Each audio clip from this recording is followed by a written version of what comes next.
我是江浙沪家庭的独生女，因为家里人不想我远嫁，我嫁给了本地的一名优秀的教授。某天，我发现我怀孕了，但是老公早就和我约法三章，为了事业发展3年内不要孩子。于是我打算去负留子，我要离婚了。就在今天下午，我和他在一起的过程很简单，相亲、恋爱、见家长、扯证结婚。其实我们也并没有真正意义上的恋爱，只是家长催得紧，各取所需。我是外企的财务，他是大学的教授，双方都是很体面的工作。我们对对方的了解都不是很深，甚至都没有约会过几次，就领了结婚证。结婚以后，我们开始尝试渐渐磨合，但是我们俩似乎并没有什么沟通的时间。每次我闲下来想谈一谈的时候，他总会以有事的说法出了家门。一开始我以为他是真的有事情还没有处理完，后来我发现他似乎并不是处理什么事情，而是出门参加了聚会。听说聚会里有一些明媚而张扬的女大学生时常会光顾，而这些都不是我能干涉的范围。虽然我们晚上经常睡在同一张床上，但灵魂并不契合。我经常想，也许这辈子原本也找不到一个灵魂契合的伴侣，不如得过且过。反正眼前这个男人还挺好的，要颜值有颜值，要才华有才华，或许还能上演个小说先婚后爱的剧情。那天他聚会完，不知道他是怎么回到家的。我出电梯掏钥匙准备回家时，看见他神志不清地倒在门口。这是我第一次看到他如此狼狈。人前，他是高冷禁欲的哲学系副教授；人后，他是酒吧夜场流连的浪荡公子。虽然他从未在我面前表现过，但是每一次夜晚他睡熟以后，我总能看到他那频繁亮起的手机上显现出来的消息：沈教授，晚安。沈教授今天又混的哪个夜场？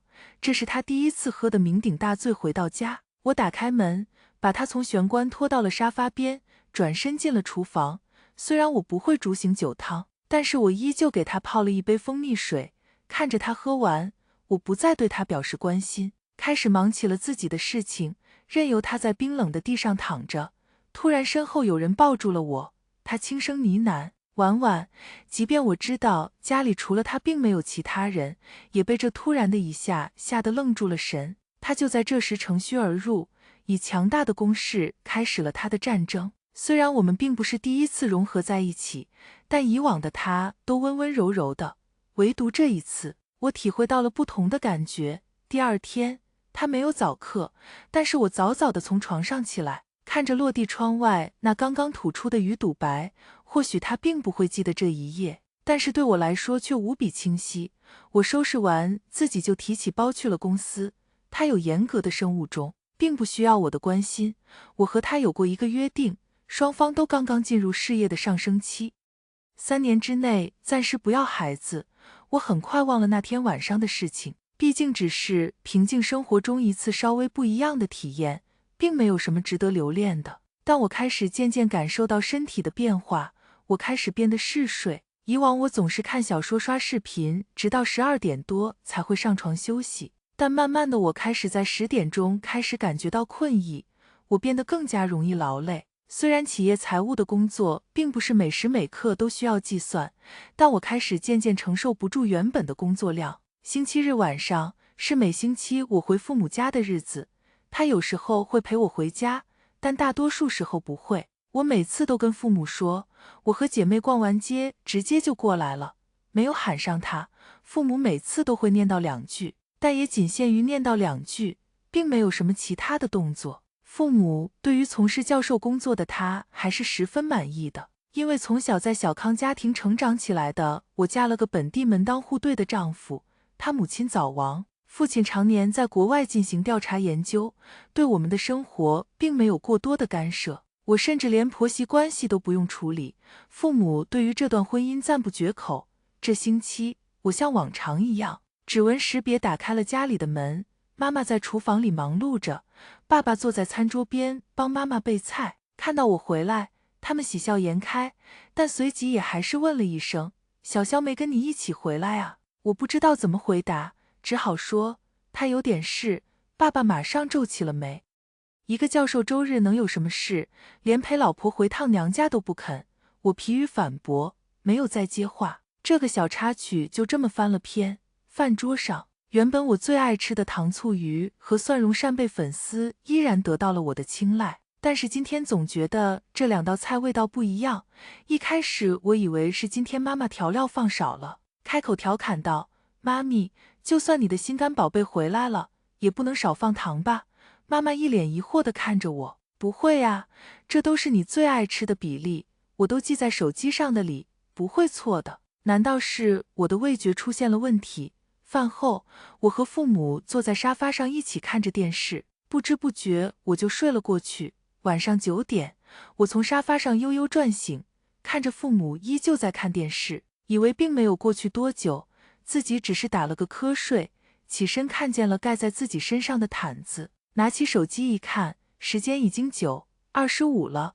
手机上有很多工作消息还没处理，但是却没看到来自他的消息。也是，作为一对没有感情基础的夫妻，又有什么需要事事过问的呢？父母看见我醒来，招呼我吃水果，我一边吃一边听他们问道：“囡囡啊，最近工作很累吗？”我囫囵地回答道：“不会啊，跟之前差不多。”听完我的回答，父母也没有再提起这个话题。时间过得很快，10点钟，我开始收拾东西准备回家。临走的时候，母亲有一嘴没一嘴地提到：“囡囡啊，记得定期检查身体啊。”我敷衍地回应道：“好，知道了，妈咪，下周再见。”转身就出了门，感觉到最近身体的不同。第二天我破天荒请了1天假，准备去医院做一个全身检查。我没有告诉任何人，自己一个人来到了医院。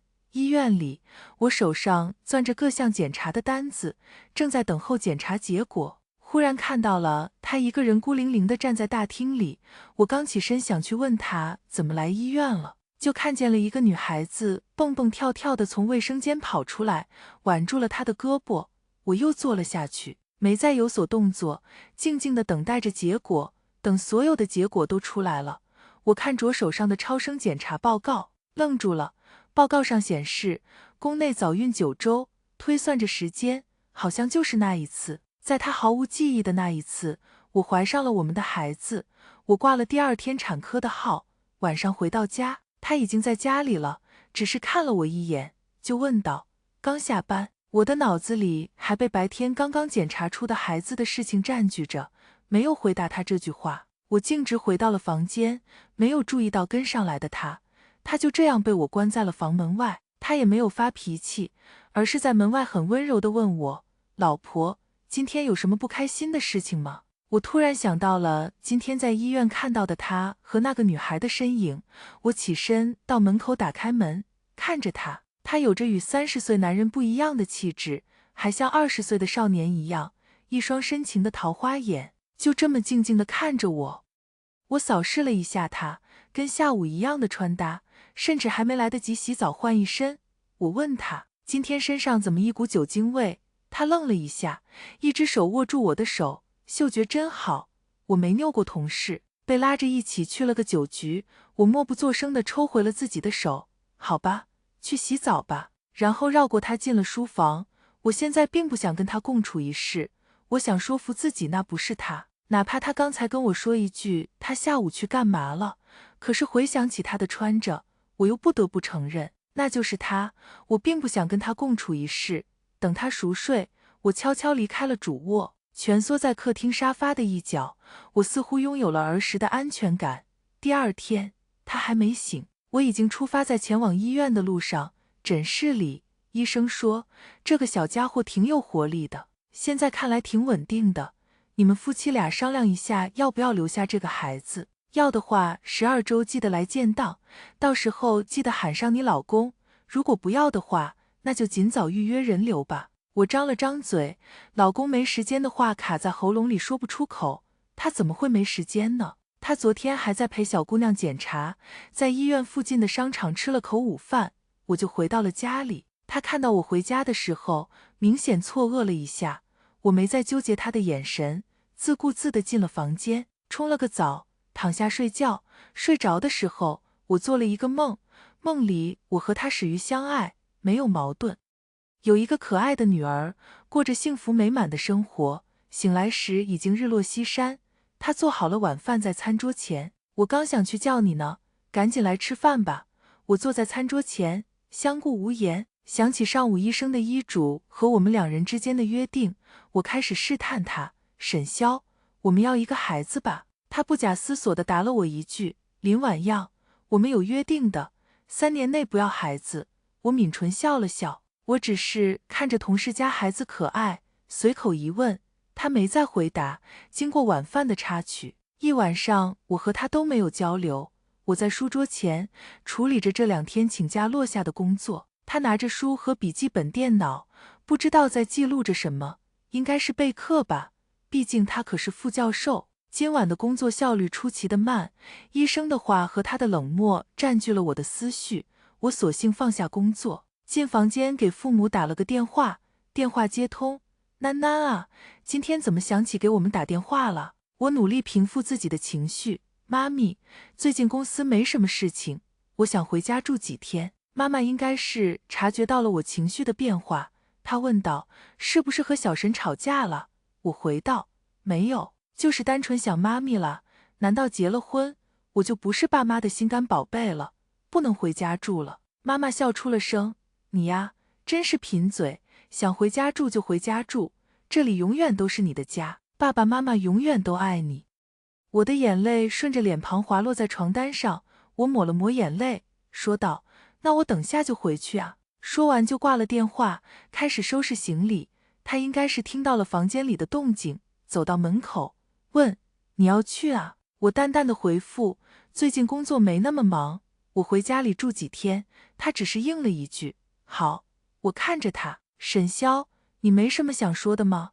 我心底里想让他解释昨天在医院的事情，但是他只是说了一句：等下我送你过去。好。10点钟，他的车稳稳当当地停在了家门口。我自顾自拿起整理的一些衣物和包，下了车，头也不回地进了家门。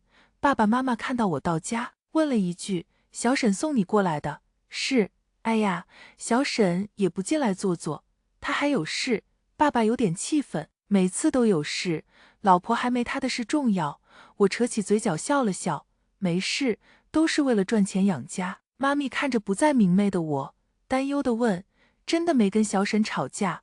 我转身走进房间，边走边语气平淡地说：我怀孕了，他不想要，不用给他打电话确认，他要是想要这个孩子，我就不会回来了。爸爸刚从口袋里掏出的手机又放了回去，紧张地站在门口问：那你怎么想的？妈妈白了他一眼：流产对女孩子很不好的诺，你舍得让我们囡囡承受一次吗？爸爸说：那也要看囡囡的意愿吗？他沈潇不要，大不了生下来我养吗？又不是多养不起一个孩子。听到这句话，我露出了这几天唯一发自内心的笑容。对呀，我又不是养不起一个孩子。3天后，我带着离婚协议回到了我和他的家。不出所料，他没在家里。看着整洁的房间和没有衣物的阳台，我知道他昨晚没在家里。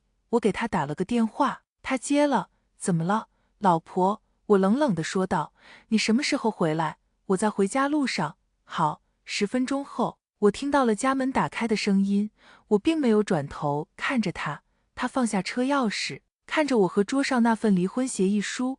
这是什么？离婚协议书？因为什么？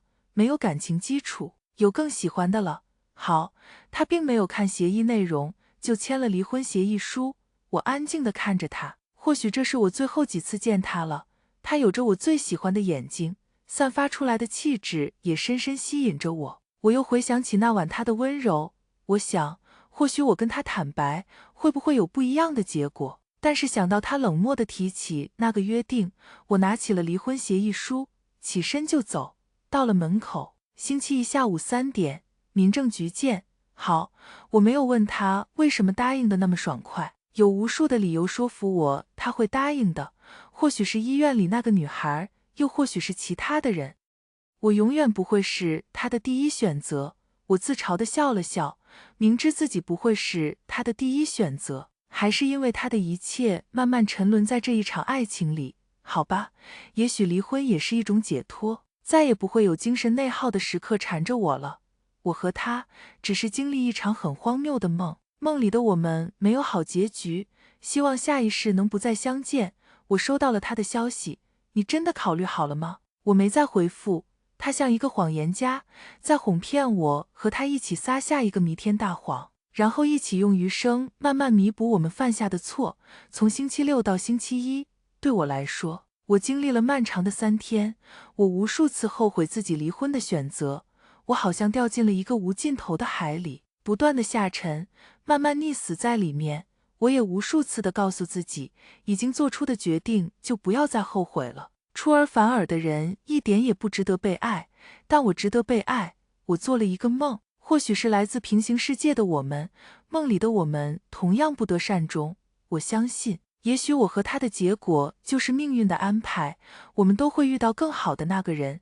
第一天，我总是时不时看看手机，但是他没有联系我。第二天，我不再看着手机，他依然没有联系我。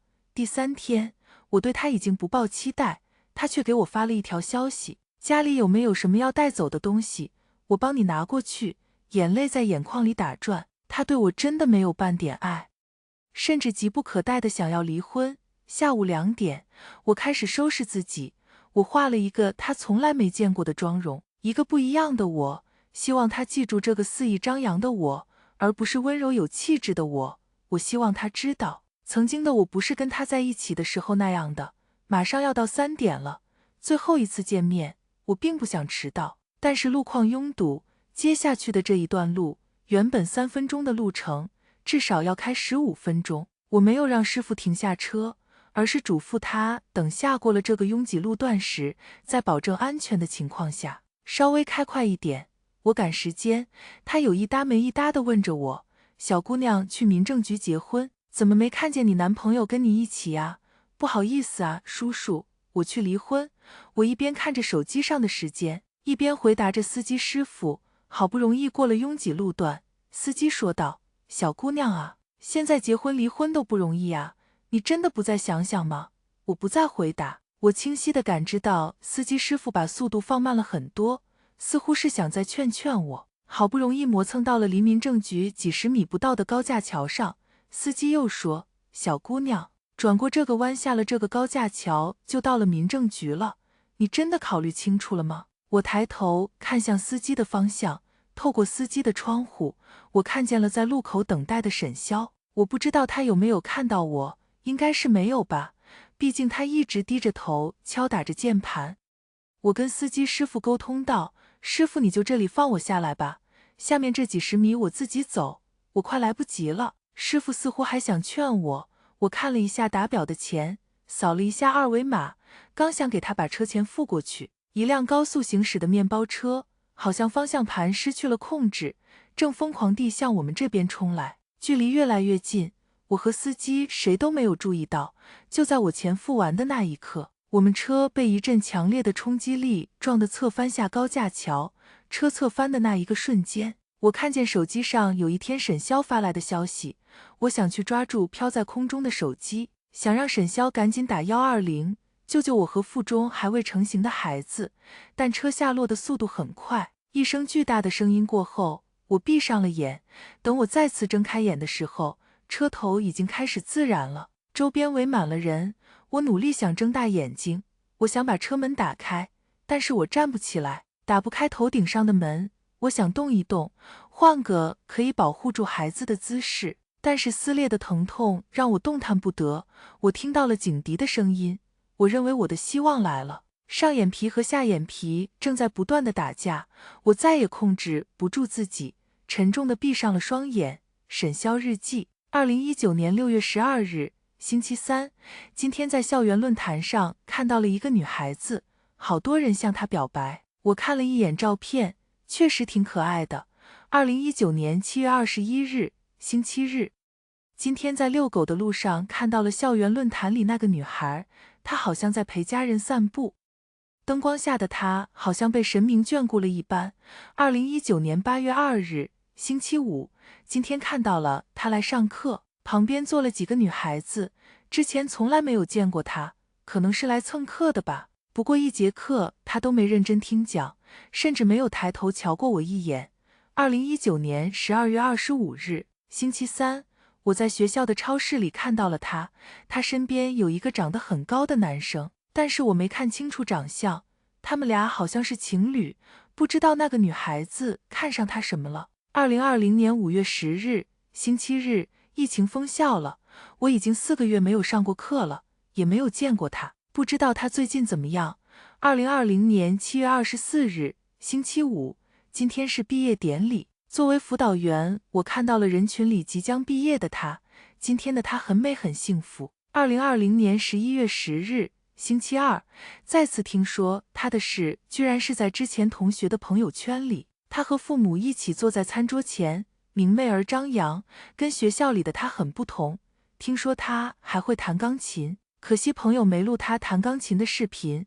2020年12月17日，星期四，今天被同事硬拉着去喝了一点小酒，迷离之际，居然看到了他，不过他好像不开心，一个人在街上漫无目的走着，我鬼使神差地跟了上去，看着他进了他们家小区单元门，还好没被他发现。2021年7月22日，星期四，又是一年毕业季，去年我站在一样的地方，看着他离开校园，不知道今年的他如何了。2021年10月19日，星期二，今天看到了朋友录下的他在朋友婚礼上弹奏钢琴的视频，光好似永远眷顾他，那一刻，全世界好像只有他是圣洁的。2021年12月10日，星期五，今天听说他准备结婚了，不知道对象是不是他大学快毕业时我看到的那个男生。2022年1月24日，星期一，他没有结婚，甚至开始相亲了。他和他分开了吗？还是从来没在一起过？2022年2月5日，星期六，我特意找朋友让他帮我跟他牵个线搭个桥，哪怕有个认识的机会。2022年2月22日，星期二，今天是我和他正式相识的日子。我很高冷的做一个很拙劣的自我介绍，你好，沈潇。他看着我的时候愣了一下，我以为他认出了我，但是他没有。他说，你好，我叫林婉漾。这是我第一次从他嘴里听到他的名字。晚风轻拂，池水微漾。2022年5月13日，星期五，我们领证了。虽然很仓促，但是我真的很爱他，他带给了我不一样的感受。2022年6月1日，星期三，他对狗毛过敏，我不得已将养了5年的狗狗云云送给朋友抚养，希望他不要再因为我的失误而生病了。2022年7月17日，星期日，今天看到他给朋友发了3年之内不要孩子的消息。其实我很喜欢孩子，不过他处于事业上升期，而且我们都还年轻，确实不应该操之过急。只要他平平安安、健健康康的，比什么都重要。2022年7月24日，星期日，他今天去他爸妈家又没喊上我，不知道为什么。自从上次学校里有个课题没解决，跟他说了一下有事，那次让他自己回家，他就不再每个星期喊我一起回家了。我也想有一个有爸爸妈妈、温馨而又幸福的家。说来我很久没和父亲打过电话了，不知道他那边的研究进行得如何。2022年8月31日，星期三，最近他对我好像越来越冷漠了，是我什么地方做错了吗？我好害怕他突然反悔，不再跟我在一起呀。2022年9月1日，星期四，他今天想跟我谈谈，但是我很害怕是那件事，所以我以有事为借口回避了这一次谈话。我回到学校，却发现无所事事，干脆就去了那一年遇到失落的他的那个酒吧，点了一杯酒，边喝我边想，那一年的他为什么那么失落？我究竟要这样逃避多久？2022年10月15日，星期六。最近他想找我谈话的次数越来越频繁了，我好像成为酒吧的常客。今天喝闷酒的时候，让一个朋友遇到了，他调侃我说，沈教授也有戒酒消愁的一天啊。2022年11月21日，星期一，今天早上醒来的时候，看到微信里有几条研究生发来的消息，沈教授，晚安。我告诉他，以后不要这么发，大男人之间腻歪什么？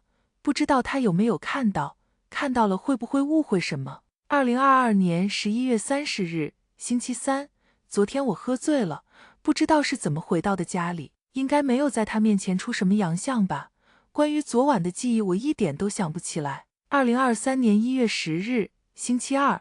今天叔叔的女儿生病了，叔叔和婶婶已经不太了解医院的流程了。叔叔拜托我陪他女儿一起做个检查。晚上回家的时候，他还没回家。他问我今天身上怎么一股酒精味，他看了我很久很久。我怕他担心，没跟他说今天去医院了，而是糊弄他说跟同事一起去了一个酒局，希望他没有发现我骗了他。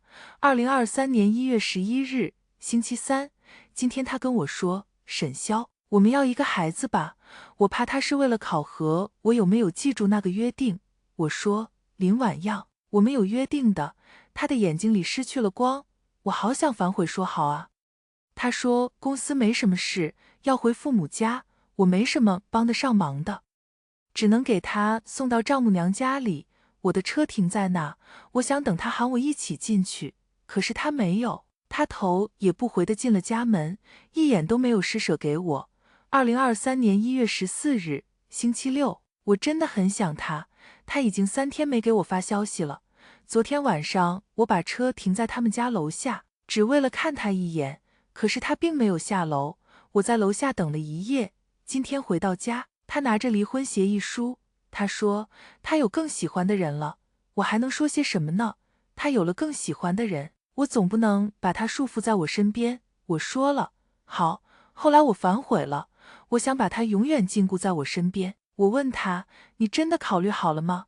他没有再回复我，看起来我们的感情好像真的走到了尽头。2023年1月16日，星期一。我已经3天没给他发消息了，我控制着自己不再靠近他。今天是我们离婚的日子。2023年1月17日，星期二。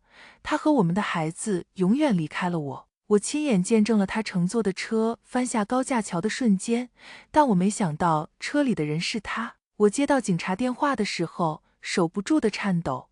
我宁可翻下高架桥的人是我。经过1天1夜的抢救，他还是没能活下来，包括我们的孩子。2023年1月16日14:58分如梦魇一般在我的脑海里不断出现。我没数过自己签了多少张病危通知书，好像有签不完的名。我多希望在那一个个签名里蕴含着婉婉活下来的哪怕1%的希望，可是我的婉婉再也不会醒过来了。2023年1月21日，星期六。今天是除夕，这本应该是我们一起度过一家3口过的第一个除夕，如今却天人永隔。今天警察给我打电话说，司机已经交代了事发的全过程。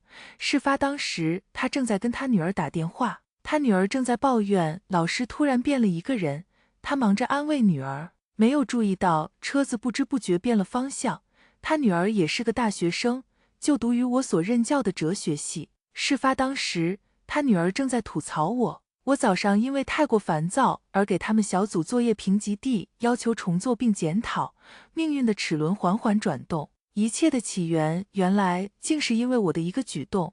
如果我不评级地且要求他们做检讨，他女儿可能就不会跟爸爸吐槽，可能他爸爸就会发现车子偏转了方向，可能婉婉就不会翻下高架桥。我的婉婉虽然会离我而去，但会好好的生活在这个世上。2023年2月16日，星期四。今天是婉婉去世1个月，我特意找她妈妈学了她最爱吃的糖醋鱼和蒜蓉粉丝扇贝，带到了她的墓前。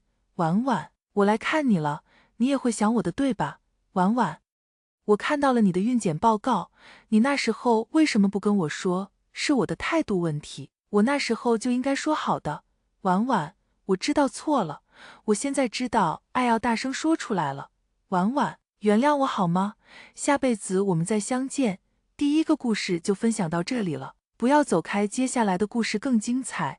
收到沈纪周的秘书发来的床照时，我正在医院做产检。照片里，沈纪周安然的合眼入睡，脖颈处暧昧的红痕刺痛了我的双眼。纪周早就已经不需要你了，识相的话，你就自己滚开。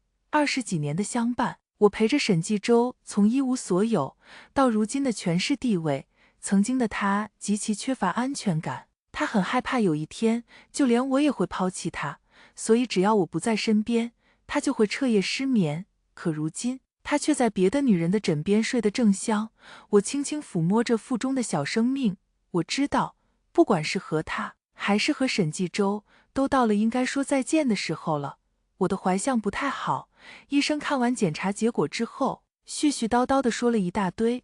总的来说，小许，我这边还是建议你住院保胎。我有些恍惚地抬头，手不自觉地抚上小腹，对医生说道：“这孩子我不想要了，麻烦你帮我预约一下人流手术。”医生很惊愕：“为什么？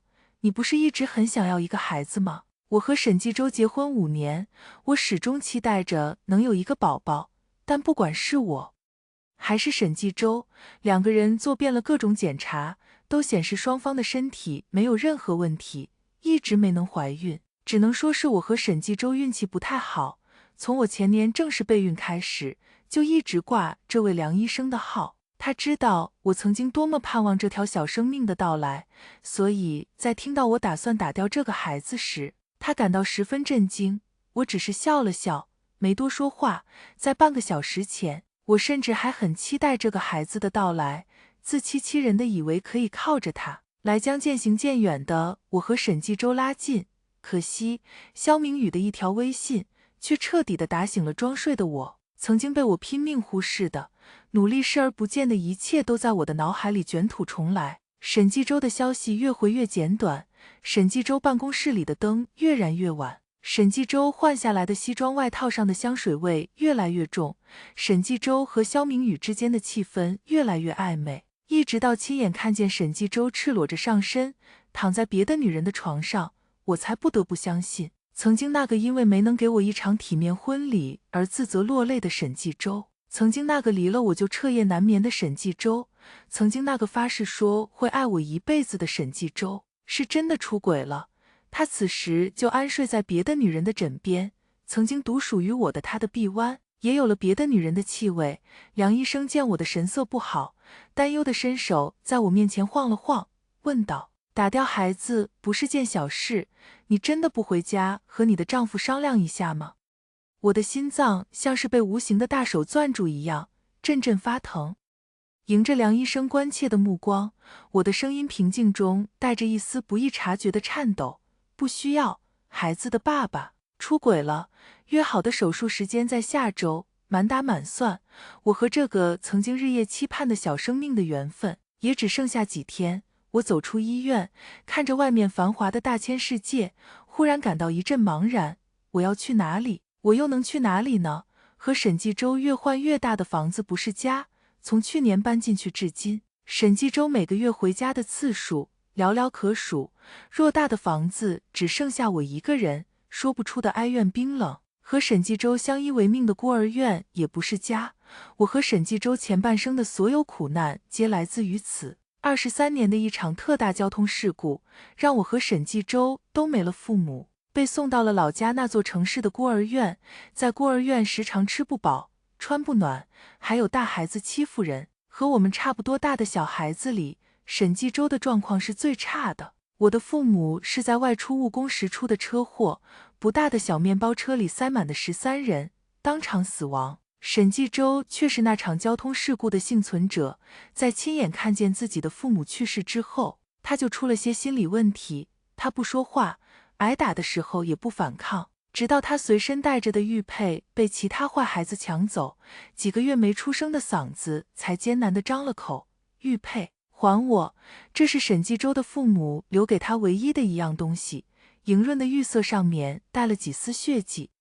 我曾经无数次地看见沈纪州是如何细致妥帖地把玉佩紧紧贴在自己的胸口处。人之初，性本恶，未经教育的小孩子不懂这些，他们只以戏弄沈纪州为乐。当时的沈纪州年龄本来就不大，就因为来孤儿院之后就没吃过几顿饱饭，力气小得厉害，不但没抢回自己父母的唯一遗物，甚至还被几个大孩子压着打。我当时也经常受到其他坏孩子的欺凌，可我看着沈纪州的惨样，却还是鼓足了勇气，替沈纪州出了头。那天把玉佩抢回来之后，我拉着沈继周跑了好远，才躲过那些坏孩子的欺负。不过我和他也因此被关了禁闭。那天晚上，伸手不见五指的黑夜里，我无聊地一直找沈继周说话。你叫什么名字？我叫许英。你的爸妈也死在那场交通事故中了吗？他们打你，你干什么不还手？好无聊啊！你能不能和我说几句话？这里太黑了，我有点害怕。黑暗中，沈继周突然抱了抱我，他的声音闷闷的，落在我耳边。我叫沈继周，你要记住我。从此之后，我和沈继周就成了形影不离的一对。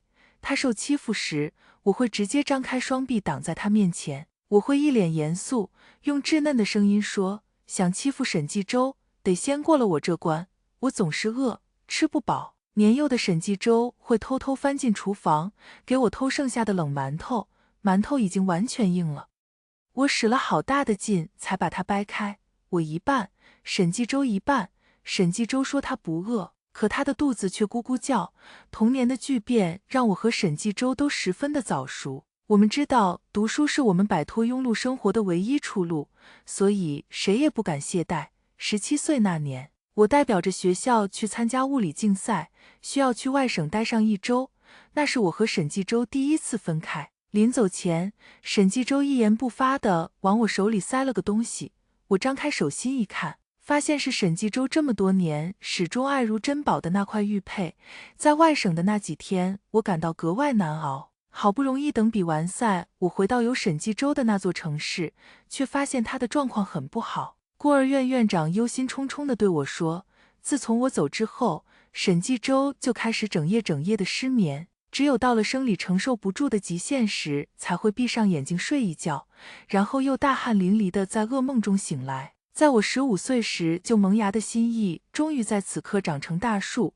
我握住沈继周的手，眼泪鼻涕呼了满脸。沈继周，你别怕，我永远也不离开你。沈继周用手轻轻擦去我脸上的泪珠，然后又珍重地吻了吻我的额头。我们谁也没说，但我们都知道，一切从这一刻开始就变得不一样了。我在不知不觉间泪流满面。商场1楼巨大的玻璃窗倒映出我憔悴的面容。即使沈继周创业成功，我也依然保持着简朴的生活习惯，因为我知道他的每一分钱都来之不易。可我想起肖明宇珠光宝气的朋友圈，不管是某国际知名品牌的小套裙，还是售价几十万的包包，他应有尽有。他上个月生日时收到最昂贵的礼物，是一条钻石项链，而我穿着最普通的衣服，拎着大学时的沈继周送我的旧包，里面一张是胎儿的产检报告，一张是流产手术的预约通知。肖明宇作为小三，每天都生活得如此光鲜亮丽，我身为原配，却寒酸得让人想笑。我包里还装着沈继周给我的副卡，这么多年我几乎很少动用，但已经和沈继周走到了今天，我觉得也没什么好心疼的了。当我走进本市有名的奢侈品商场时，其他柜员在不动声色地打量了我一番之后，对我就有些爱理不理。不过，当我一口气买下2个是售价20万的包包时，他们的态度忽然就对我恭敬了起来。我像是打开了新世界的大门。1个下午，我就花掉了将近1000万，惹得沈继周都给我打了一个电话。下午干嘛去了？怎么买了这么多东西？我正在指挥商场的保安把我的战利品往出租车上搬，听见沈继周面对我时一贯温柔的声音，却忽然感觉有点恶心。路过一家商场，想起来我这么多年都活得抠抠搜搜的，害怕丢你的脸，就买点东西装备一下自己。沈继周那边顿了顿，才说，你怎么会丢我的脸？不过这样很好，往后喜欢什么，买下来就是了。电话挂断，我忽然觉得沈继周也不容易。上一秒还在和情人你侬我侬，下一秒还得在电话里安抚发妻。我一个人回到家，至于问沈继周回不回家吃晚饭的事，似乎已经久远的像是上辈子的事。没想到我正在吃饭时，就听见大门从外面解锁的声音。我从餐桌上抬头，和臂弯搭着西装外套的沈继周四目相对，他松了松领带，也没有要坐下吃饭的意思。在外面吃饱的人，回家之后又怎么会吃得下呢？他饶有兴致地翻找着那些堆放在玄关的包装袋，当他全都翻完时，脸色的神色明显有些不对。英英，你什么都没给我买。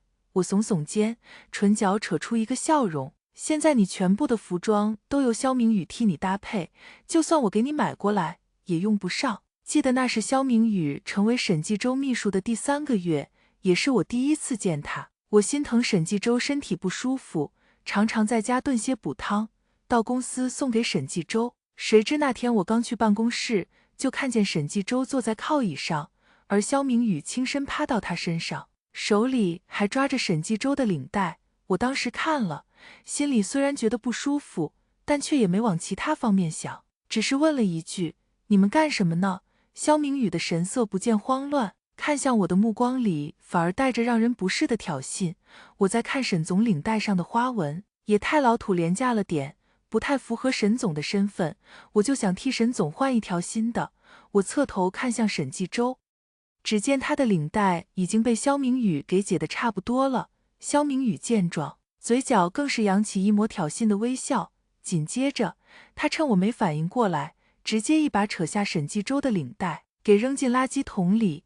这个不值钱的便宜货，我替沈总扔掉，姐姐不会介意吧？那时还不等我开口，沈纪周就骂道：胡闹，这领带是我太太送我的礼物，轮得到你做主？肖明宇的眼中闪过一丝不可置信和难堪，他泪眼盈盈，说出的话却带有一丝倔强。那怎么办？我已经扔了。沈纪周的面色发寒，捡起来。肖明宇虽然不情愿，但沈纪周的眼神实在冰冷的吓人，他只好弯腰把那条领带给重新捡起来，然后哭着跑了出去。下班后，我越想越不舒服，坐在沈纪周的副驾驶上，我试探性的开口：你那个秘书是不是有点太自作主张了一点？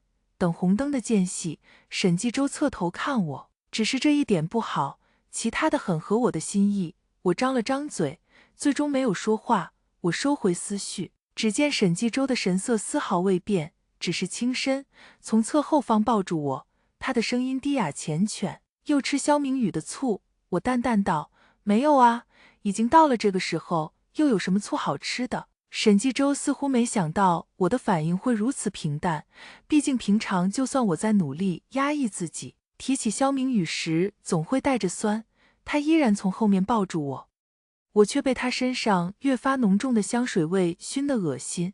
我之前送你的那条领带呢？怎么再也没见过？沈纪周的身子僵了僵，应该是放在公司了。我只是笑了笑，却没说话，恐怕那条领带早就被肖明宇给扔了吧。沈纪周感受到了我的冷淡，想说些什么来活跃气氛，却被我的话截断。你身上的香水味好重，先去洗洗澡吧。沈纪周低头看向自己的衬衫，脸上的表情在一瞬间有些茫然无措。英英，我回头对沈纪周说，我知道的，你们是同事，有接触很正常。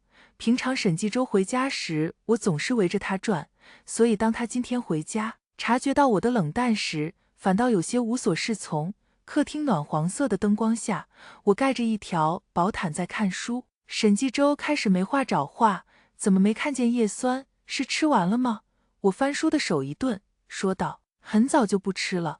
沈纪周回家的次数越来越少，我自己一个人又没办法生孩子，在把最后一粒叶酸吃完之后，我也就把叶酸停了。曾经我和沈纪周感情最深时，我那么盼望能和他一个孩子，没想到在我彻底对这件事没指望之后，孩子却反而来了，只是来得不凑巧。他看着客厅里曾经熟悉的装饰越来越少，声音难得有些干涩：英英，是我不好，我往后会多回家陪你的。如果换成今天之前，恐怕我会因为沈纪周的话而高兴疯了。但是此刻，我听着他这么说，心里没有一丝喜悦，只剩下无尽的悲哀。我下午已经联系了律师，我知道我和沈纪周之间不剩下什么以后了。沈纪周察觉到了我的不寻常，所以第二天下午，他准时地出现在我们公司门口来接我下班。车窗摇下，我在看见沈纪周的脸时一怔：你怎么来了？沈纪周仿佛真的是一个好老公一样。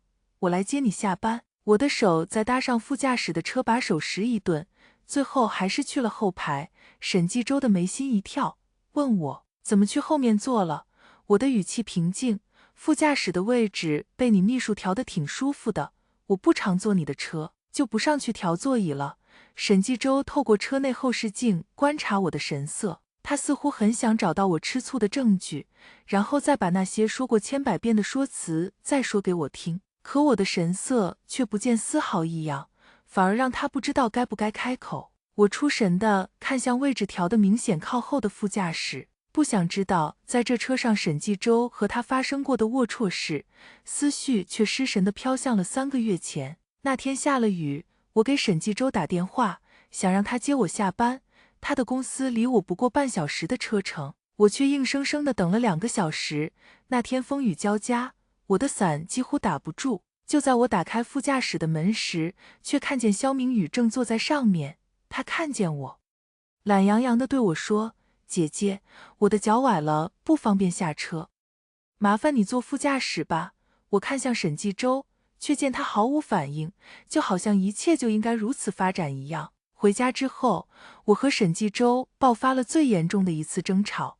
我歇斯底里地让沈纪洲开除肖明宇，但他却只是静静地看着我发疯，末了甩下一句：“你先冷静一下”，就出了门。那一晚，沈纪洲没有回家。沈纪洲现在拥有很多，他也许有了新的依靠，也会有无数的肖明宇等着他。可我却除了沈纪洲以外，什么都不剩了。事情最后以我的服软而结束。不过从那之后，每当沈纪洲让我失望一次，我就把属于我们2个之间的回忆给扔掉一样。那个整理箱里塞得满满当当，有沈纪洲打工挣钱送我的第1双白色球鞋，有我大学时替他织好的围巾。我打算等到把箱子里的东西给彻底扔干净之前，就彻底和沈纪洲告别。没想到肖明宇的床照却加速了进程。沈纪洲开口，打断了我的出神：“想什么呢？”思绪回神，我回他：“没想什么。”车内再次陷入安静。过了好半天，沈纪洲才开口：“又要到冬天了，你送我的那条围巾呢？我记得你织的是情侣款，我们2个找出来戴上吧。”我静静道：“我已经扔了。”沈纪洲明显没想到我会这么说。什么？我看着窗外飞速掠过的景色，不带什么感情地说：“留着也是占地方。前几天收拾卫生的时候，我就把它们扔了。”沈纪洲张张嘴，却好半天没说得出话。才到家不一会，我就收到了肖明宇的微信，他显得十分气急败坏：“你这个贱人，到底用了什么手段，竟然又把沈总抢走了？你以为纪洲很爱你吗？我告诉你，他最爱的人是我。”安静的有些过分的家里，我看着一条条的信息，忽地笑出了声。沈纪洲朝我看来：“你笑什么？”我把手机屏幕熄灭，说道：“你秘书给我发了几条消息，挺有意思。”沈纪洲的神色肉眼可见的僵硬了。他说了什么？我耸肩，没说什么。沈纪洲的呼吸都重了2分，想从我手里把手机抢走，给我看看。我并没有躲避沈纪洲的动作，只是抬头看他，问道：“他和我说什么很重要吗？你干嘛那么紧张？”沈纪洲的手僵滞地垂了下去，最后却什么也没说。我虽然知道这孩子不能留，但每每触及小腹，心中却依然难以抑制地生出几分柔软。尽管我知道和他的缘分已经从得知他的存在的那天起就进入了倒计时，但真到了手术的前2天，我却还是湿了眼眶。我给沈纪洲打去电话，努力压下喉间的哽咽，若无其事地说道：“你明天有事吗？”对于我的主动，沈纪洲显得有些意外。我听见键盘敲击的声音，然后就听见他说：“有一些安排，不过可以推掉。”我的目光落在遥远的地方，说道：“明天陪我去一次迪士尼，行不行？”沈纪洲的声音里有些意外，怎么突然想去那里了？我轻轻抚上小腹：“你去不去？”沈纪洲当然不会拒绝我的示好。去，我对这孩子心中有愧疚。和沈纪洲带他去我童年时梦寐以求的游乐场看一看，是我能为他做的唯一一件事。第2天一早，沈纪洲难得赖了床，他像从前一样耍无赖，在床上箍着我不撒手。他深吸一口气，闭着眼睛说道：“英英，有你真好。”沈继周还以为我这次肯给他递台阶，是我重新说服了自己，打算继续装傻，和他若无其事地把日子过下去。不是这样的，我的手指轻轻抚上沈继周的脖颈处，他还以为我在和他玩闹，抓住我的手只想亲一亲，却因为我的一句话而笑容直接僵在了嘴角。你脖子上这是怎么了？我其实是在明知故问。和沈继周感情最好时，我身上也时常布满这样的痕迹。沈继周低头，似乎是才发现肖明宇在他身上留下的痕迹。他干巴巴地回答：“应该是蚊子咬的。”我轻轻抚摸着那块痕迹，笑着说：“这蚊子还挺会咬的。”趁着沈继周收回力气的功夫，我背对着他坐起身，说：“不早了，快起床吧。到了迪士尼，我的心情似乎都好了一些。”我买了一个米妮的发箍给自己戴上，沈继周看我的笑容里终于带了几分真心，也买了一个米奇的发箍。我去游乐场时偏爱刺激的项目，这次却拉着沈继周去排旋转木马的票。沈继周不明所以，却也只能老老实实的跟着，还不忘记说：“你怎么转性子了？以前不是最爱……”他的话还没说完，就被来电铃声响起。当他看清屏幕上的来电显示时，脸上的笑容瞬间收起。他对我说：“我去接个电话，你在这等我一会。”我没像平常一样放任沈继周，而是抓住了他的手腕，问他：“你平常已经这么忙了，这个电话你不接还不行吗？”沈继周有些意外，可视线落到屏幕上，他还是一根一根的掰开我的手指：“英英乖，我很快就会回来。”说完，他就赶紧去接了电话。我知道那通电话十有八九是肖明宇打来的，我也知道沈继周既然接了他的电话，就不会回来了。果然，没过5分钟，沈继周的身影就消失在人海里。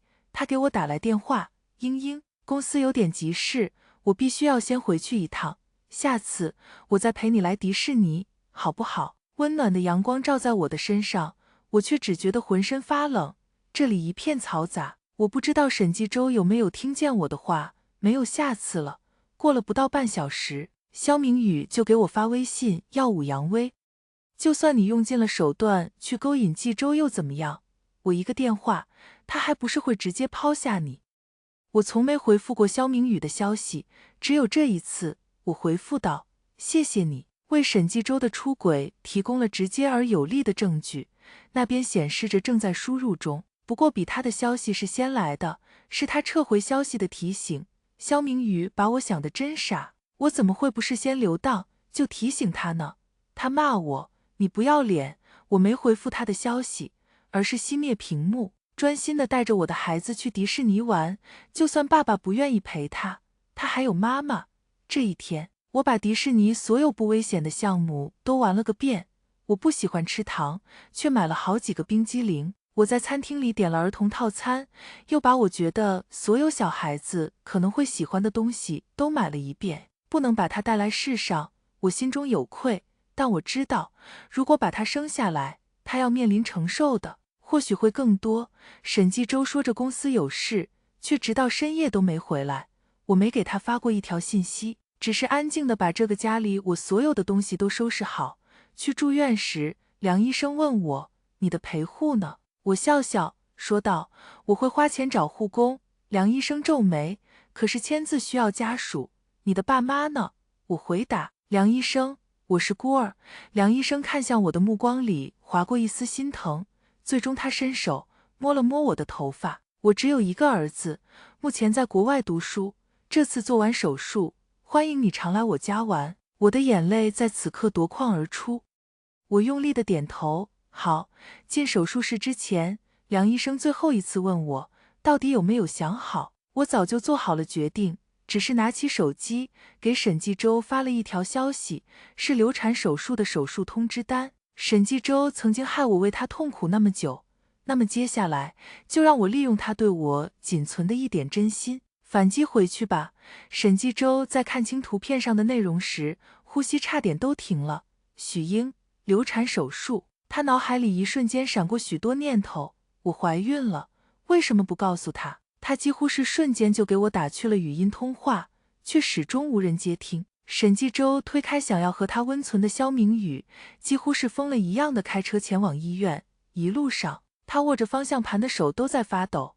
他多希望这一切都是假的，我没怀孕也好，我 P 图骗他也好。可当他真的踉踉跄跄的来到医院时，却真的从梁医生口中得到了肯定的答案。他几乎是恳请的态度对梁医生说：“梁医生，我求求你，能不能给我老婆取消手术？你是知道的，我们两个盼望这个孩子盼了多久。”梁医生曾经一度因为沈继洲的体贴而将他视作难得一见的好男人，但他此刻看向沈继洲的眼神里却只带着厌烦。手术是患者个人意愿，即使你是她的丈夫，也无权干涉。沈继洲双目赤红，英英怎么会舍得打掉这个孩子？他怎么会？梁医生说道。也许是因为他知道你出轨了吧？沈继洲的脑海中轰然炸响一声闷雷，他一瞬间腿软的站都站不稳。怎么会？肖明宇在沈继洲的后面赶来，一见沈继洲他就抱怨，是不是那个老女人又耍花招了？继洲，你……他的话还没说完，就被沈继洲死死地掐住脖子抵在墙上。你到底和许英说了什么？是不是你说？肖明宇从未见过沈继洲这副样子，他被沈继洲掐得说不出话。幸亏医护人员拉开了两个人。沈继洲的眼睛发红，是不是你和英英胡说八道？是不是你？肖明宇被吓到了，下意识的嘴硬道：“谁去找许英了？你别乱说。”沈继洲定定地盯着肖明宇看了一会，然后他发了狠，挣开了医护人员的束缚，抢过肖明宇的手机解锁。当他真的在肖明宇的绘画列表看见我时，他的心都凉了一半。他双目猩红，颤抖着手指，一点一点地向上翻。当他看见两个人的床照时，差点连呼吸都停了。原来是这样，原来是这样。沈继洲恶狠狠地掐住肖明宇的衣领，把他抵在墙上。是你胡说八道，是你害死了我和英英的孩子。肖明宇被沈继洲偏执的样子吓得说不出话，最后还是医院叫来保卫科，才把沈继洲彻底拖走。我再次睁眼时，守在我床边的不是护工，而是沈继洲。他双眼通红，下巴处多了些胡茬，整个人看起来十分憔悴。和我对视的瞬间，我看见他的喉结动了一下，他眼中有很多种情绪，最后却只是用手给我拨开额前的碎发，声音沙哑地问我：“疼吗？”我下意识地去抚摸小腹，虽然月份还小，一直没有显怀，但我就是觉得一切都不一样了。眼泪顺着眼角无声滑落，我不愿意再面对沈继洲，只是问：“你回过家没有？”沈继洲不明白我为什么这么问。从我被推出来到现在，他一直守在我身边。没有。怎么了？有东西落在家里了吗？我背过身看向窗外飘落的黄叶。这座城市马上就要进入冬天了。离婚协议书我已经放在客厅茶几上了，没异议的话，你就签了吧。我清楚地听见沈继洲的呼吸重了些，他想伸手去拉我，却又觉得我刚做完手术太脆弱，所以并不敢动。他艰难地开口：“英英，你都知道了，是不是？”我疲惫地闭上眼。是，我都知道了。沈继洲的口才不错，生意场上常常把人忽悠得一愣一愣的，但是此刻他却声音发紧，完全不知道该说什么。我对肖明宇不是真心的，事到如今，我已经不想去纠结情爱间的那点问题了。但是听沈继洲这么说，我还是淡淡道：“我不关心你的真心，只是你的身体倒是挺诚实的。”沈继洲良久没有说话，最后他试探性地握住了我冰冷的手。“你不会原谅我了，是吗？”我不怎么费力气地把我的手从沈继洲的手中抽出，说：“继洲，你应该知道我的脾气。”沈继洲回家时，第一次觉得这个没有我的房子是如此的空荡、安静。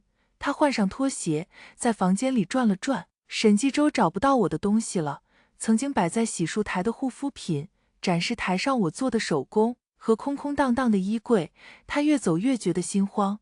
终于在看见阳台上那对已经落了灰的摇椅时，捂着脸蹲在地上，泣不成声。沈继洲不懂为什么一切被自己搞成这样，他明明已经到了最接近幸福的时候，可一切却突然戛然而止，然后急转直下。他看见茶几上除了离婚协议之外，还放着一个整理箱，沈继周认的那个整理箱。但是看见他和离婚协议出现在一起时，他突然就感到一阵心慌。他赶紧去打开盖子，可曾经装得满满当当的东西全都不见了，有的只剩下一本我的日记。他颤抖着翻开本子，看见了日记的开头，沈继周外面有人了，是他的秘书。我以为沈继周总会遮掩一下，却没想到他如此肆无忌惮。我爱他，我不想失去他，相伴20年，他是我人生中最深刻的一抹划痕，但我也不想守着沈继周的空壳过日子。从今天开始，沈继周每让我失望一次，我就扔掉箱子里的一样东西，等到所有东西都扔干净，就是我彻底放弃沈继周的一天。沈继周终于哭出声，眼泪大滴大滴落在纸上，晕开了墨迹。今天和沈继周一起去商场了，可是才陪我逛5分钟，他就被肖明宇一个电话叫走了。做饭被烫伤是很值得被紧张的事吗？为什么昨天我的虎口被烫了那么大一块，沈继周却没反应呢？我让沈继周不要走，他却说肖明宇是他的下属，他有责任负责他的安全，我还是他老婆呢，他怎么不心疼我？好伤心，想扔掉沈继周用他人生第1笔工资买给我的球鞋，但又舍不得。这篇日记写完之后，下面隔了几行，又写道：我看见肖明宇晒在朋友圈的高跟鞋了，上面的钻好多，好闪，一定很贵吧？沈继周送了他那么贵的鞋都眼睛不眨一下，我却在为了一个几10块钱的破球鞋感伤。讨厌，我把球鞋扔掉了。沈继周看完，狠狠地扇了自己几个耳光。后面的记录，距离上次只过了几天。今天去看沈继周，却发现我煮给他的汤被肖明宇给喝的一滴不剩。给肖明宇喝就算了，他竟然还皱着眉毛说难喝。沈继周竟然就这么糟蹋我的心意，往后再也不给他煮汤了，把我送他的围巾扔掉了。我发现我没第一次那么舍不得了。沈继周快速地往后翻，一直翻到了最后几页。今天收到了肖明宇的消息，如果之前我还能以没找到确切证据为由自欺欺人的不愿意放弃沈继周，那么到了今天，我就再也没办法装傻了。沈继周和别人发生关系了，好脏，即使没有我，他也可以安然睡下了。他再也不需要我了。我要把这个整理箱的所有东西都扔掉，我要把这个来的不合时宜的孩子也打掉。沈继周只觉得心脏像是被一个大石头重重压着一样，痛得无法呼吸。他继续往后翻，想带着宝宝去迪士尼玩一玩，和他一起玩项目，一起吃好吃的，就当是为他尽了最后一点心意。可惜沈继周又被肖明宇的一通电话叫走了。没关系啊，爸爸不陪你，还有妈妈。日记到处戛然而止，沈继周早已泣不成声。他出过轨，他也许在某一瞬间爱上过肖明宇，他也许在肖明宇的陪伴下短暂地忘记过我和他相伴了20余年。不过这些在此刻都不重要了，我已经把最利的一把刀插进了沈继周的胸膛。再次见到沈继周，已经是在半年后。我虽然一直在静闭休养，却也陆陆续续地听说了他和肖明宇的消息。从前我那么介怀，数次哭闹也不能让他解雇肖明宇，没想到却在我对沈继周彻底死心之后，他却手起刀落地将肖明宇开除。肖明宇自然不愿意，在他看来，我愿意给他腾地方是好事，沈继周娶她都来不及，怎么可能要和他分开？他因此每天都去沈继周的公司闹，没想到有一次却被沈继周的一个合作方撞见。2个人的事因此在圈子里传了出去，肖明宇坏了名声，更是执着地黏着沈继周不放。可没想到有一次，他精神恍惚中被一辆疾驰而过的汽车撞倒，他没死，却残了一条腿。他整天疯疯癫癫地念叨着要沈继周娶她，结果沈继周却始终对他不管不顾。肖明宇的家人嫌弃肖明宇这样晦气，于是直接把他送进了精神病院。至于沈继周，在离开我之后，他竟然又开始整夜地睡不着觉，他每晚都要依赖药物，才能勉强的入睡几个小时，所以当我再见沈继周时，他已经憔悴狼狈的不成样子。也许是我的目光太直白，沈继周扯开干裂的嘴唇，惨笑了一下。我现在很丑，是不是？我移开目光，不动声色地把手插进衣兜，掩住手腕上的伤痕，去办手续吧。沈继周清楚我的个性，所以他并没有纠缠，只是在拿到离婚证，我们即将分道扬镳时，他拉住了我的衣摆。英英，我们真的再也没有可能了吗？我回身，认真地看向沈继周，轻声说，你知道吗？其实去迪士尼那天，我后悔过，我舍不得宝宝，我想生下来，给他一个家，我以为可以和你谈谈的，但是你被肖明宇叫走了。沈继周彻底愣在了原地，我留下这句话，毫不犹豫地转身离开，他的哭声顺着指缝间溢出，传进我的耳朵。我的心里不无唏嘘，我们曾经是彼此生命中最重要的存在，我们曾经共撑一把伞，走过大雨滂沱的日子，我们曾经在潮湿漏雨的地下室里用尽全力地拥抱对方，发誓要永远永远在一起，但最终我们却还是走散了。沈继周的哭声消失在我身后的转角，春日的暖阳照亮了我的前路，却没照热我的心。今天的故事就分享到这里了，如果您喜欢这个视频，请为我点个赞和订阅。如果您有任何建议，都可以在评论区留言告诉我。我们下期视频再见。